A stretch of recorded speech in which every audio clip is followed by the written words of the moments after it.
Welcome to Wisdom for the Present, where we take ancient truth and bring it into clear, modern understanding. This episode uses AI-generated narration based on human-researched and written material. And I'm really looking forward to this one. Yeah, me too. I'm your host here on The Deep Dive, and I want you to just imagine a scenario for a second. Okay, lay it on me. So we have this brilliant, but, low-born woman. Right. And she somehow manages to cure a dying king. Mm-hmm. And she does this using a secret, highly dangerous medical remedy that literally every established doctor in the entire country was just too afraid to try. They wouldn't catch it. Exactly. So as her ultimate reward, the king says, I'll grant you the husband of your absolute dreams. Which sounds like a fairy tale, right? It totally does. But here is the catch. The husband she picks openly despises her. Yeah, he really does. He is just so repulsed by her lack of a noble title that he actually flees the country the exact moment the vows are said. He literally chooses a foreign war over spending one... It is. And then he sets these impossibly cruel, literal conditions for them to ever be married in anything but name. And how she meets those conditions is, it's audacious, it's brilliant, and it is deeply, deeply unsettling. Yeah, that's the perfect word for it, unsettling. It's the kind of premise that, makes you lean in, but at the same time, it makes you incredibly uncomfortable. Right. We're stepping into the world of William Shakespeare's All's Well That Ends Well. And this is a text that has just frustrated and fascinated audiences for 400 years. Because it just refuses to behave. Exactly. It's famously categorized as a problem play. A problem play. Which, when people think of Shakespeare, they usually expect clear architecture, right? Yeah, you usually know what you're getting. You have the comedies where there's a big misunderstanding, maybe some cross-dressing, and then eventually everyone gets married and does a little dance. Right. Nice and tidy. And then you have the tragedies where there's a fatal flaw, the stage is just covered in bodies, and some surviving lord gives a really sad speech. Cue the dramatic music, yeah. Exactly. But this play, it sits in this murky, uncharted territory right in between those two. And that murkiness is precisely why it is so rich for our purposes today. Right, because our goal in this deep dive is to act as your guides. We want to help you extract the practical wisdom, the moral insight, and really the profound life application hidden within this deeply flawed, highly realistic human landscape. We really want to sift through the discomfort to find the enduring mechanics of human behavior underneath all of it. So let's start with the fundamental mismatch that drives this entire narrative. The core wisdom, really. Yeah. So we have Helena. Mm-hmm. She is the orphan daughter of a recently deceased but highly renowned physician named Gerard de Narbonne. Right. And because her father died, she's been taken in as a ward by the Countess of Roussillon. Yes, and we should define that. Yeah, and the Countess has a son, Bertram. He is a young, aristocratic, and frankly, super arrogant nobleman. That's putting it mildly. Right, so they've grown up in the same household. Helena is just desperately in love with him, but to Bertram, she is essentially the help. I mean, she's a commoner. We really have to pause on that word ward because it carries an entirely different weight in Renaissance Europe than it does today. How so? Well, Helena isn't just like a long-term guest in the house. A ward was a legal and financial dependent. Oh, wow. Yeah. The Countess has total authority over her. And the social stratification of this French court isn't just about, who has more money. Right. It's not just a wealth gap. No, it is an existential barrier. It's rooted in the concept of the great chain of being. The great chain of being, right. The prevailing belief was that the aristocracy were fundamentally, biologically different from commoners. It's wild to think about now. It is. Their blood was considered literally closer to the divine.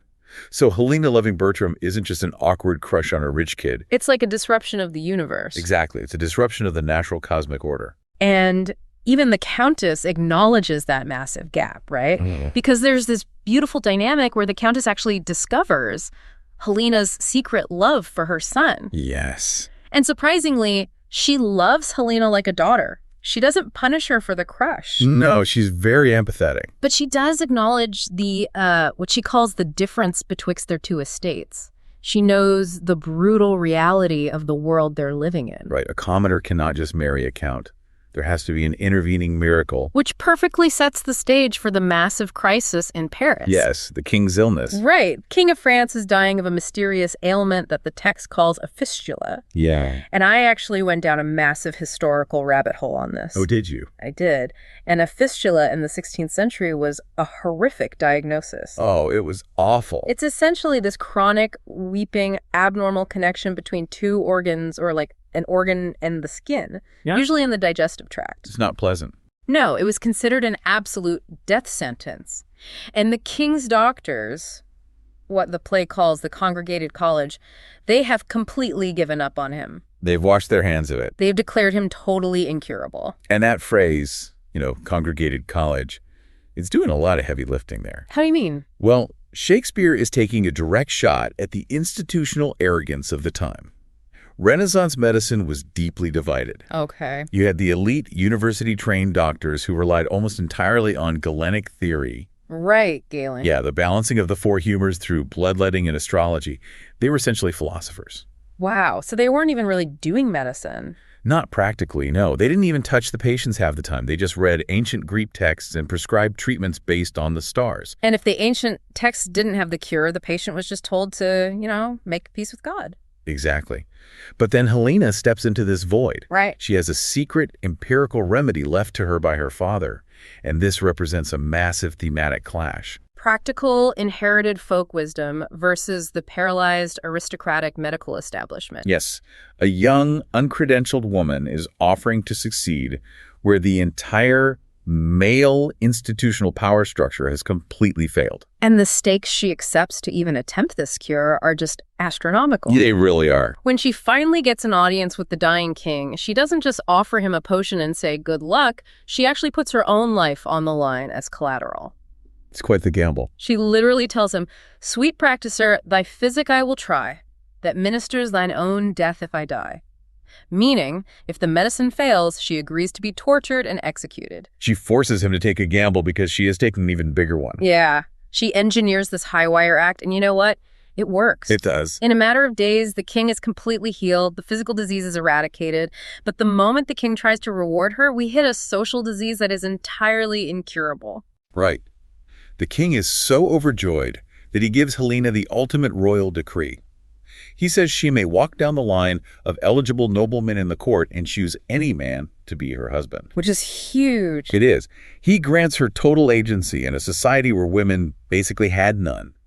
So she walks down the line evaluating these men, and she stops at Bertram. Naturally. And she says, I dare not say I take you, but I give me and my service, ever whilst I live, into your guiding power. And Bertram's reaction is just visceral. He recoils from her as if she is the disease. He really does. He shouts at the king, a poor physician's daughter, my wife. Disdain rather corrupt me ever. He's furious. He is completely obsessively hung up on her lack of title. He looks at a woman who just saved the leader of his country, a woman with actual life-saving skill and profound courage, and he dismisses her entirely. Just because she doesn't have a piece of paper proving her bloodline. Exactly. It's the ultimate modern entitlement. Oh, for sure. Bertram is the epitome of the modern Nepo baby. Someone who inherited absolutely everything but earned nothing. And he's looking down on someone who has to fight for every single inch of ground. It's infuriating to read. It really is. Okay, let's unpack this, because Bertram's revulsion prompts the king to deliver this magnificent philosophical rebuttal. And this really forms the core wisdom of the text regarding human worth. Yeah. The king just dismantles Bertram's snobbery in front of the entire court. He says, from lowest place when virtuous things proceed, the place is dignified by the doer's deed. The place is dignified by the doer's deed. It's beautiful. That is a brilliant articulation of meritocracy, centuries before the word even existed. It really is. The king is arguing that an action defines the person, not the lineage. He tells Bertram that good alone is good without a name. Right. And he goes further. He attacks the very concept of inherited titles if they aren't backed up by moral character. The king calls an unearned title a dropsy honor. Okay, I love the medical imagery there. Oh, it's brilliant. Because dropsy, what we now call edema, is a condition where the body swells up abnormally with fluid. Right. It looks large and imposing, but it's actually a symptom of heart or kidney failure. It's diseased swelling. It's sickness masquerading aside. Yes. So by calling aristocratic pride a dropsied honor, the king is diagnosing the court. He's saying that strutting around with a title you didn't earn while lacking basic human virtue is a grotesque, unnatural swelling of the ego. It's sick. True honor, he insists, is bred by action and virtue. Not just blood. Exactly. It is a stunning, progressive speech that challenges the very foundations of the feudal hierarchy. And the king threatens Bertram with absolute ruin, stripping away his wealth and status if he refuses to marry Helena. Right. He uses his supreme political authority to force the issue. He does. But wait, I have to interject here, though, because while the speech is gorgeous poetry, we have to look at the actual mechanics of the scene. Okay. Does the king's philosophy actually change Bertram's mind? If we look closely at Bertram's capitulation, he says, "Pardon, my gracious lord, for I submit my fancy to your eyes." Right. He doesn't say, "Oh, you're right, I see her virtue now." He yields to raw authoritarian power. The king has effectively put a gun to his head. That is a crucial distinction, and you're entirely right. Bertram's submission is entirely physical and political. His mind remains unchanged. Exactly. And his resentment only metastasizes.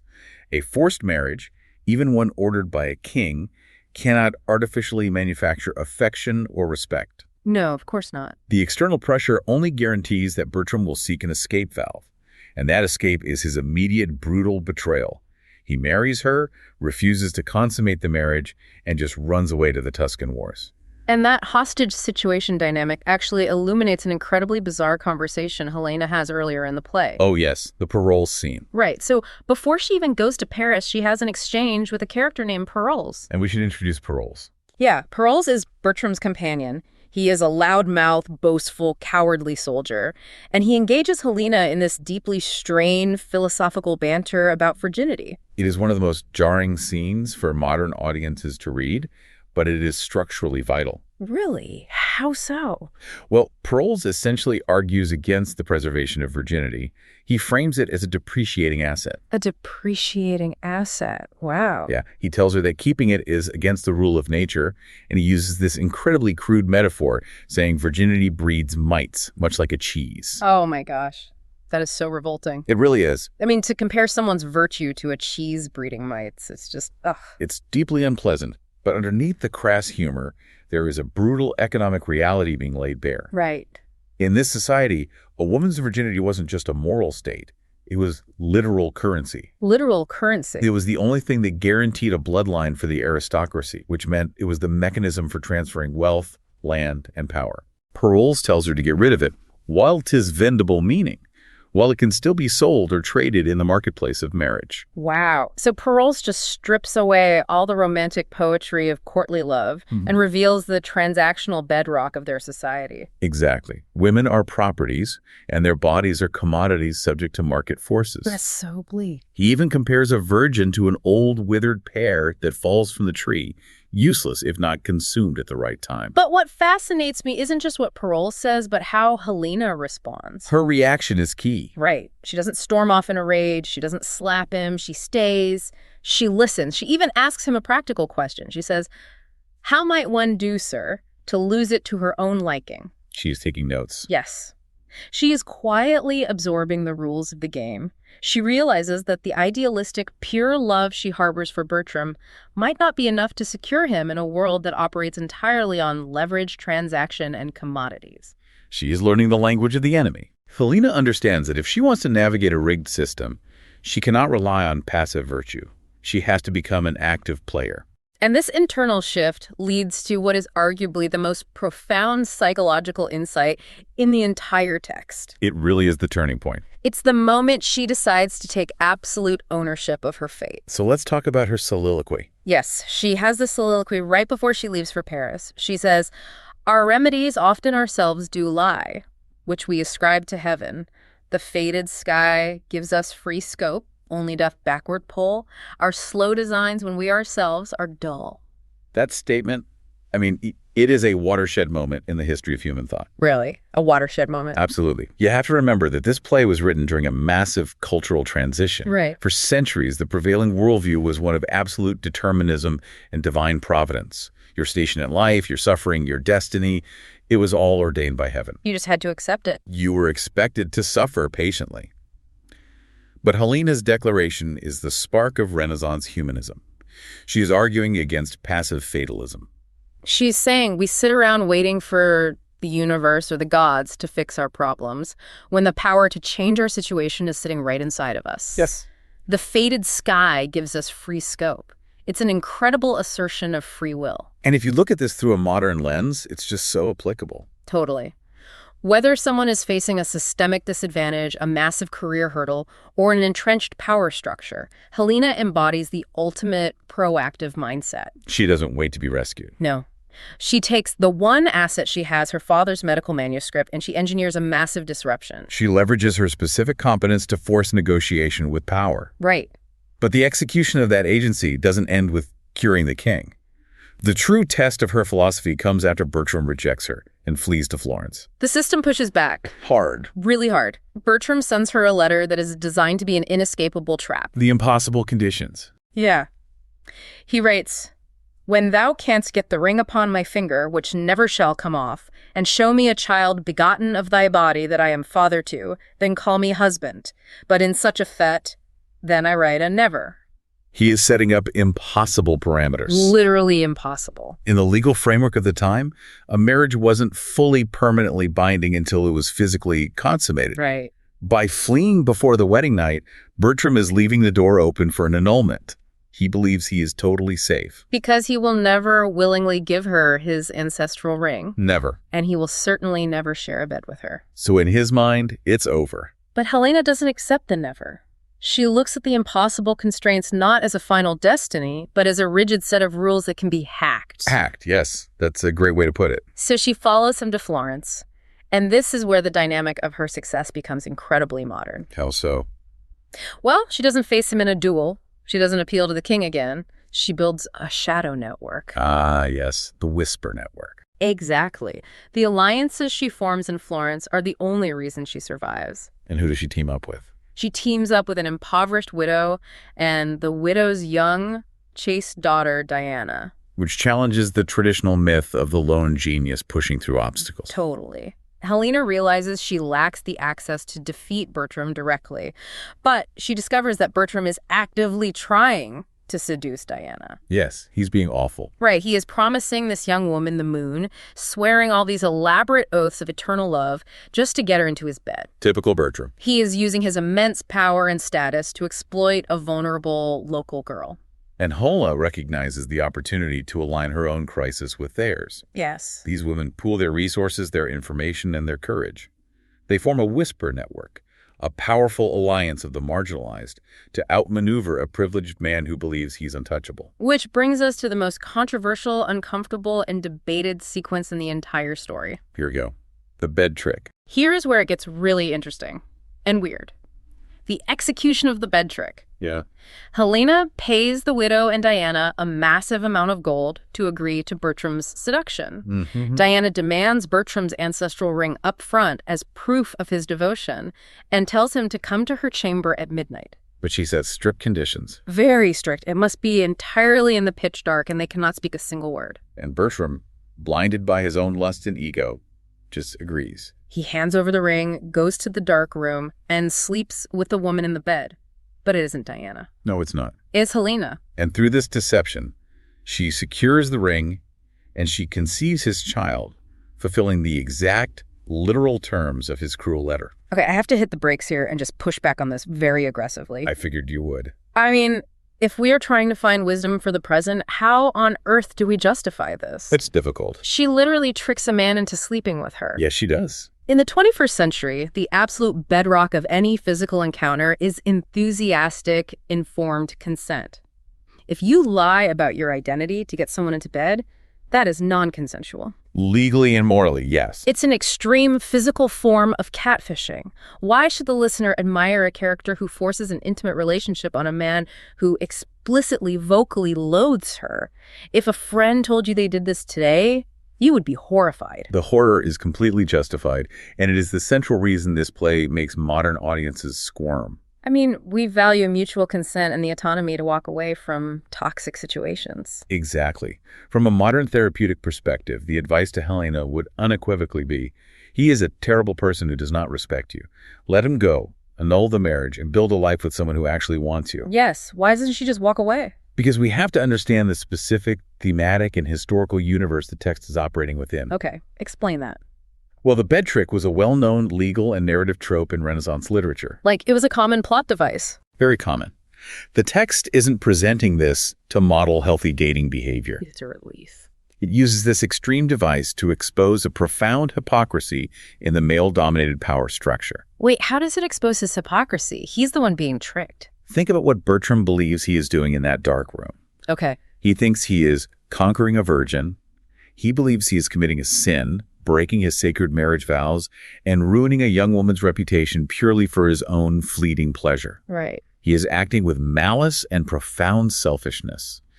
But in reality, because Helena has swapped places, he's actually fulfilling his legal, sacred vow to his lawful wife. Oh, wow. He is committing a lawful sacramental act while deeply believing he is doing something wicked. That is such a mind-bending inversion. It really is. And Helena even philosophizes on this strange dynamic, right? Yeah. She has this chilling line the morning after. She says, "But oh, strange men, that can such sweet use make of what they hate.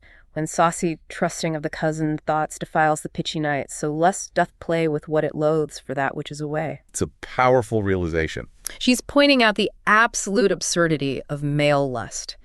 He passionately made love to the exact woman he claims makes him physically sick simply because his brain was tricked into thinking she was someone else. Oh, exactly. The physical reality of her body wasn't repulsive to him at all.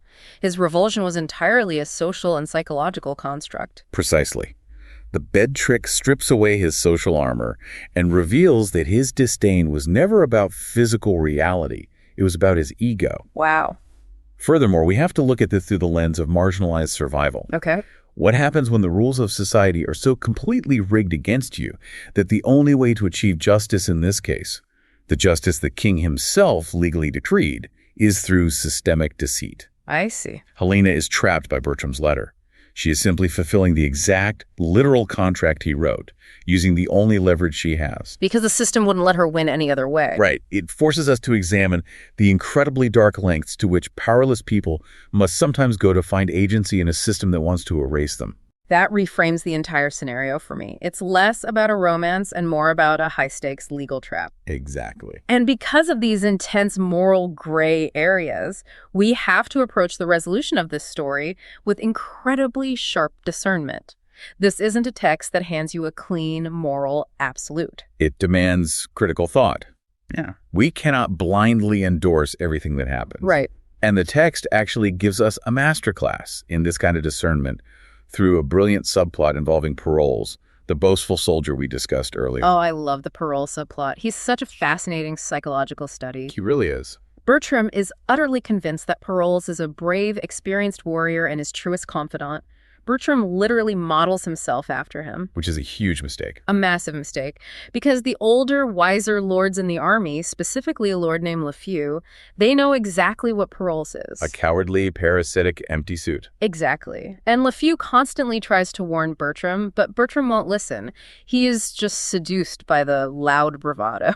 So the lords in the Florentine army hatch a plot to forcefully demonstrate Paroles' true nature to Bertram. This part is so funny. It is. They convince Paroles to go on a dangerous mission behind enemy lines to retrieve a lost drum. Right. And while he is sneaking around in the dark, his own fellow soldiers ambush him. They kidnap their own guy. Yes, they blindfold him, grab him roughly, and start speaking a completely made-up, gibberish language. Like fake foreign words. Exactly. They're shouting things like "Throcamavusas, cargo, cargo." Which means absolutely nothing. Nothing at all. Yeah. But Paroles is terrified. He thinks he's been captured by a ruthless enemy militia that doesn't speak a word of French or Italian. He believes he is moments away from horrific torture. And the moment he feels the slightest bit of pressure, what does he do? He instantly, completely capitulates. He folds like a cheap suit. He sells out the entire Florentine army. He gives up their troop numbers, their defensive positions, and then he starts personally slandering Bertram, the very man who defended him. He turns on him so fast. Yeah. He calls Bertram a lascivious boy and a whale to virginity. A whale to virginity. Which is just a hilarious insult. And the most brilliant part is that Bertram is sitting right there in the shadows, listening to his idol eagerly betray him to save his own skin. It's the ultimate reality check. The unmasking of Paroles is the thematic mirror to Helena's journey. How so? It sets up a deliberate diagnostic contrast in evaluating human character. Bertram is fundamentally terrible at judging people. Yeah, he really is. He values Parol's flashy clothes and loud boasts. Lefw calls him a snip taffeta fellow wrapped in scarves and bannerets. Bertram is obsessed with the external packaging. And because of that obsession, he completely overlooks the quiet, genuine, ironclad virtue of Helena. Exactly. There's a moment with Lefw that I haven't been able to stop thinking about because it functions as this incredible diagnostic tool for modern relationships. When Parolles tries to act tough with Lefw just looks at him and says, "Thy casement I need not open, for I look through thee." Oh, that's such a good line. Right. He essentially says, "I don't even need to open the window of your soul. You are made of transparent glass. I see exactly how empty you are." That is the enduring wisdom we can extract from this subplot.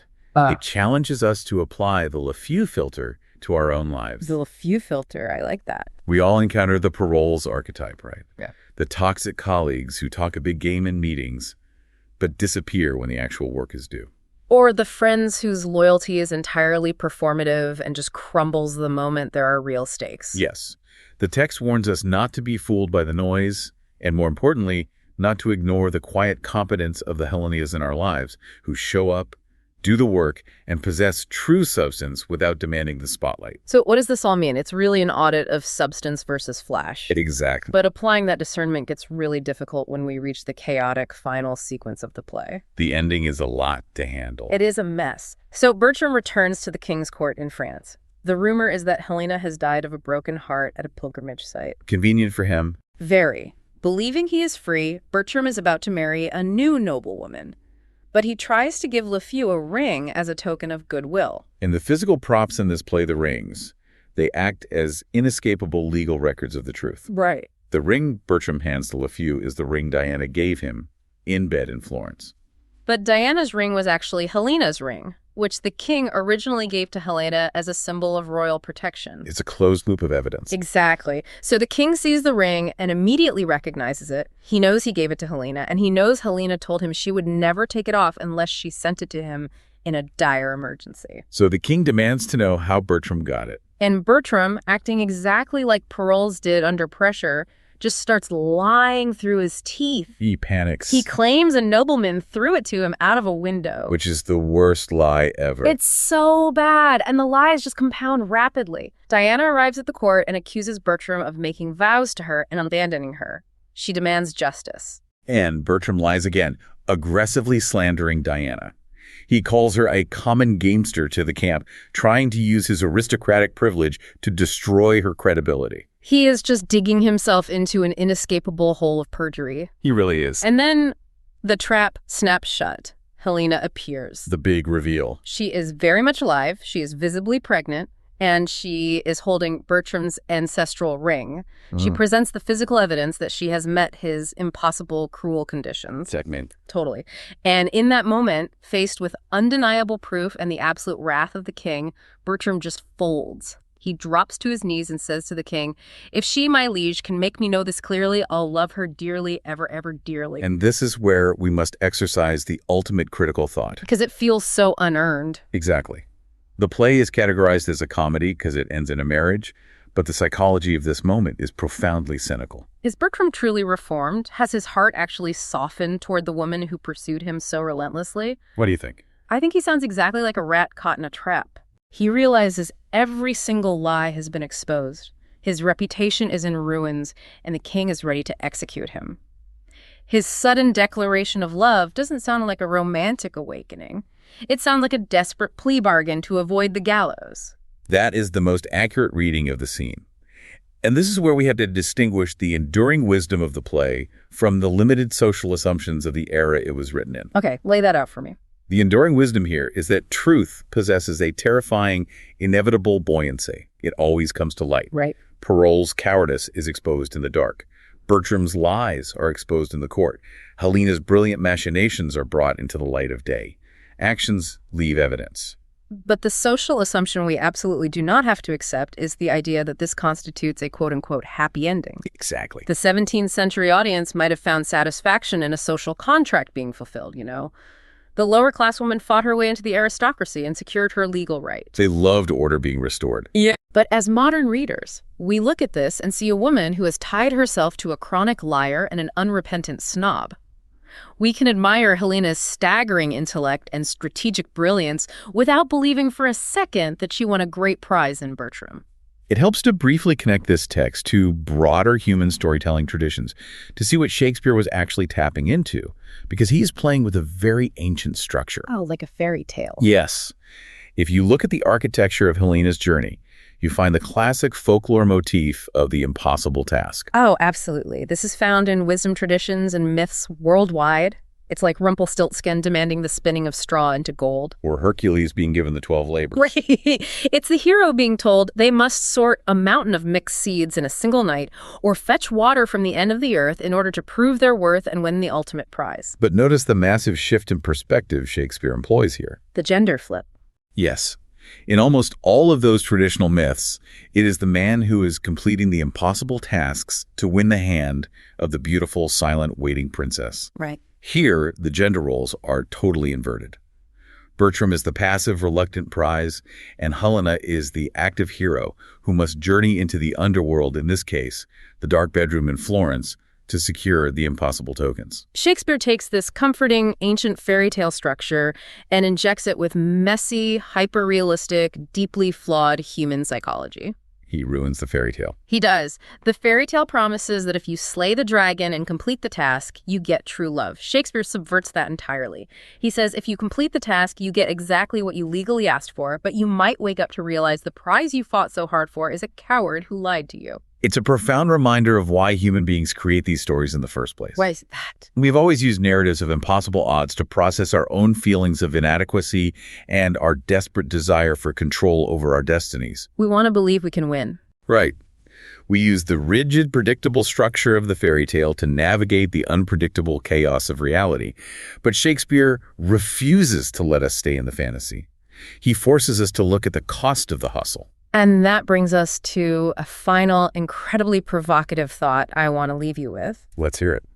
When we face our own impossible constraints, whether it's an entrenched power structure, a career dead end, or a systemic disadvantage, Helena teaches us to redefine the impossible. She certainly does. She teaches us to ask if there's a side door, a trap door, or an unconventional alliance that can change our fate. She is a masterclass in agency. Absolutely. But the title of this play is All's Well That Ends Well. We have to ask ourselves, is it? Is it really? If you have to compromise your own moral center, if you have to resort to deceit, manipulation, and shadow tactics to achieve a quote-unquote good end, do you still own the victory, or does the victory own you? That is the question. Look really closely at the king's final, lingering lines in the play.